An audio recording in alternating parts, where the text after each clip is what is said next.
жауап бербеймін. Почему? Лицо, ваше лицо мне не нравится. Да, и только из-за Очень этого? неприятное лицо ваше, да.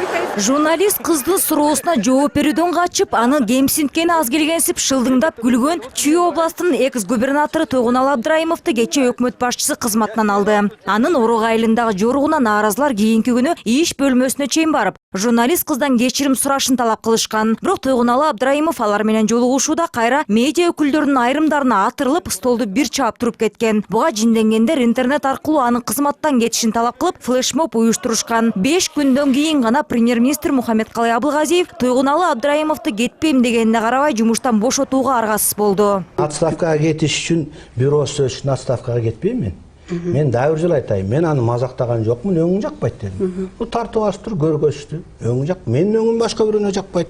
Өкмөттө айрым аткаминерлер жүрүм турумунун айына минтип жумушунан кол жууп жатса, кээ бири тескерисинче кызматынан көтөрүлгөн. Алсак жакында эле мамлекеттик каттоо кызматынын башчысы болуп дайындалган Алмаз Мамбетов көпчүлүккө сөгүнчөөк жетекчи катары таанылган. 2 жыл мурда Балыкчы шаарынын мэри болуп турганда ага чейин иштеген кала жетекчиси Сатыбек Шамшудинов менен болгон телефондук сүйлөшүүсү интернетке жарыяланган. Анда Алмаз Мамбетов бир маселе боюнча Сатыбек Шамшудиновду ооз калгыс сөздөр менен сөгүп жатканын угууга болот. Ошондой аданын мамлекеттик каттоо кызматынан жетекчи болуп дайындалганы убагында депутаттарды таң калтырган. Мына ГРСтин жетекчиси отурат.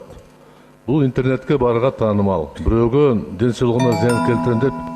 Ушул ГРСтин башчысы жаш жигитти коюпсуңар. Балким жакшы жигит, бирок бардык интернет сообщество жүрөт го, сөгүп бирөөгө зыян келтирем деген жигитти кантип коесуңар жетекчи кызматка? Ким койду аны? ГРС системада мыкты иштеген адистерденби? Интернетте жүргөнү эркек киши жанагындай болуп тур, аны эми мындай болбойт го деп ойлойм. Айтып атканда да айттым, жанагындай немелерди, сөздөрдү азыраак колдон деп.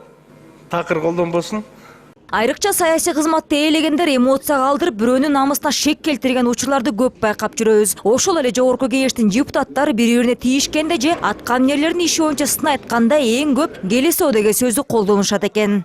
О жерге чыгып алып көрүнгөндүн далдыраган келесоо, галдирбаш, көкмө сөздөрүн тыйыңыз. Берге келгендер келесоо кылат кезде мындайда чемчикте чай айтсайбыз. Сагыз кандай? Рускелди мырза, мен убактым көбүн алып койдуңуз. Бул дары каражаттар жөнүндө мыйзам. Бул ал жактагы араб акчаларды жүгүтүү боюнча аракеттерге тоскоолдук жаратпайт. Кайтанын күчөтөт.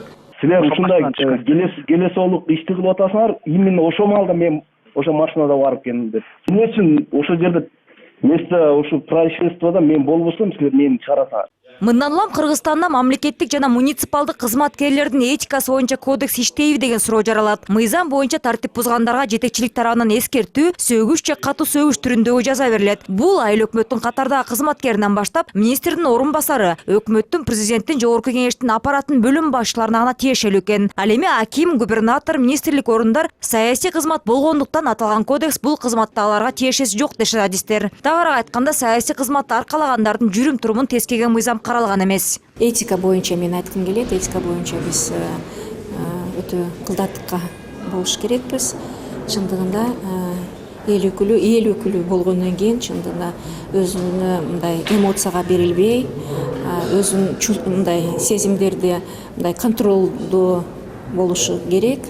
Чындыгында мындай орой мамиле жасаганга биздин эч кандай укугубуз жок.